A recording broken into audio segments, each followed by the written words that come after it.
आज देखते हैं अपन नीट 2010 का सवाल। ठीक है, अच्छा सवाल है, बस इधर एक चीज़ थोड़ी है जो कंफ्यूज कर सकती है। वैसे बहुत आसान सवाल है नीट 2010 का। इलेक्ट्रोस्टैटिक्स और इलेक्ट्रिक फील्ड का सवाल है। सवाल में क्या दे रखा है और इलेक्ट्रोस्टैटिक्स का सवाल है। देखें भाई साहब, सवाल में दे रखा है कि टू पॉजिटिव आयंस, स्क्रीन पर दिख गया होगा ना, two positive ions each carrying a charge q are separated by a distance d. If F is the force of repulsion between the ions, the number of electron missing from each ion will be E being the charge of an electron. देखो सवाल में बोल रहा है कि भाई मेरे पास दो चार्जेस हैं, दोनों के दो पॉजिटिव आयन्स हैं। ठीक है, दो पॉजिटिव आयन है। ठीक है, पॉजिटिव आयन मतलब कि भाई अब देखो कोई भी चीज़, जैसे यार इसको ऐसे समझो, बहुत लोग मतलब नहीं समझ में आती होगी, तो मैं बताता हूँ। देखो मैंने बोला कि यार पॉजिटिव आयन है ना, इसका एक एग्जांपल है। मैंने बोला Na+ क्या एक पॉजिटिव आयन है। पॉजिटिव आयन का मतलब ये नहीं होता कि सिर्फ उसके अंदर पॉजिटिव चार्ज होते, नहीं। पॉजिटिव आयन का मतलब है कि भाई इसमें इलेक्ट्रॉन भी है, प्रोटॉन भी है, लेकिन प्रोटॉन की मात्रा इलेक्ट्रॉन से ज़्यादा है। ठीक है, ऐसे समझो। तो +Q है, बोल रहा है कि दोनों के ऊपर +Q चार्ज है। ठीक है, मतलब +Q है, और दोनों के बीच में जो डिस्टेंस है वो D दे रखी है। अब देखो ये भी प्लस ये भी प्लस, तो इनके बीच में रिपल्शन फोर्स लग रहा है। जो रिपल्सिव फोर्स है ना, वो मुझे कितना दे रखा है, वो मुझे दे रखा है F, क्वेश्चन में दे रखा है। ठीक है, और मुझे बोल रहा है कि भाई यार ये है ना अब देखो यार ये प्लस है, +Q चार्ज है, हाँ। तो मुझे बोल रहा है कि इसमें इलेक्ट्रॉन कितने मिसिंग होंगे। अब भाई ये क्या कह दिया सवाल में, इलेक्ट्रॉन कितने मिसिंग होंगे। इस सवाल को थोड़ा देख कर है ना, मतलब ये समझ नहीं पाते क्या कह रहा है। जैसे इसको समझो Na+ के एग्जाम्पल से। मुझे पता है Na है, Na+ में बदलेगा नहीं बदलेगा, मान लो कैसे भी कर बदल गया। तो मैंने पूछा कि ये जो आयन है ना, पॉजिटिव आयन है ना, इसमें इलेक्ट्रॉन कितने कम है, इलेक्ट्रॉन कितने कम है। ठीक है, इसमें कितने इलेक्ट्रॉन कम है न्यूट्रल बनने के लिए। देखो Na+ जो है ना, जब एक इलेक्ट्रॉन ले लेगा तो क्या हो जाएगा, Na बन जाएगा। तो इसमें एक इलेक्ट्रॉन कम है, तो ये बोला ना +Q चार्ज है। तो इसमें से ना अपन ने पहले न्यूट्रल था, है ना, Q चार्ज था। ठीक है, एक बॉडी न्यूट्रल थी, उसमें से अपन ने चार्ज इलेक्ट्रॉन निकाल लिए, तभी उसके ऊपर प्लस चार्ज आया होगा। तो बोला जो इलेक्ट्रॉन निकाले ना, मेनली मुझे वही बताने, डायरेक्टली यही कह रहा है। तो अगर मेरे को एक रिलेशन पता है क्वांटाइजेशन ऑफ चार्ज से, कि Q = N × E +- N × E, तो मेरे को N ढूंढना है, नंबर ऑफ इलेक्ट्रॉन, और ये क्या इलेक्ट्रॉन पे चार्ज।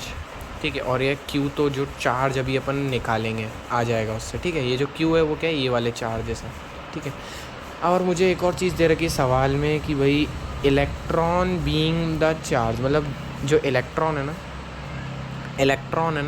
इलेक्ट्रॉन पे जो चार्ज है ना, वो मुझे क्या दे रखा है, स्मॉल e दे रखा है। ठीक है, अब सवाल को सॉल्व करते हैं। मुझे पता है रिपल्सिव फोर्स होगा F = KQ1Q2/R² होता है। अब देखो F क्या होगा, K की जगह K आ जाएगा, Q1 Q2 मतलब Q × Q, तो Q², और डिस्टेंस कितनी इन दोनों के बीच में D, तो D²। कोई दिक्कत नहीं। मेरे को मेन ये Q चार्ज निकाल लेता हूँ। मुझे मेनली क्या बोल रहा है, इस प्लस, मुझे बोल रहा है कि भाई दोनों के अंदर है ना, मुझे बताने कि कितने इलेक्ट्रॉन मिसिंग है। मतलब इसके अंदर भी बताओ कितने इलेक्ट्रॉन मिसिंग है, इसके अंदर भी बताओ कितने इलेक्ट्रॉन मिसिंग है। मैं एक में ढूंढ लेता हूँ तो दोनों के आंसर सेम ही होंगे ना भाई। इसमें जितने इलेक्ट्रॉन मिसिंग होंगे उसमें उतने ही इसमें होंगे, क्योंकि सवाल में बोल रहा है दोनों सेम ही चार्जेस हैं, सेम ही पॉजिटिव चार्ज है। ठीक है, तो मैं काम करता हूँ Q चार्ज ढूंढ लेता हूँ सबसे पहले। तो मैं इसको लिखूँगा FD²/K = Q²। ठीक है, अब मैं इसको अगर अच्छी तरीके से लिखना चाहूँ तो मैं ऐसे लिख सकता हूँ FD²/1 डिवाइडेड बाय, इसको क्या लिख सकते हैं, K को क्या लिख सकता हूँ, 1/4πε0 = Q²।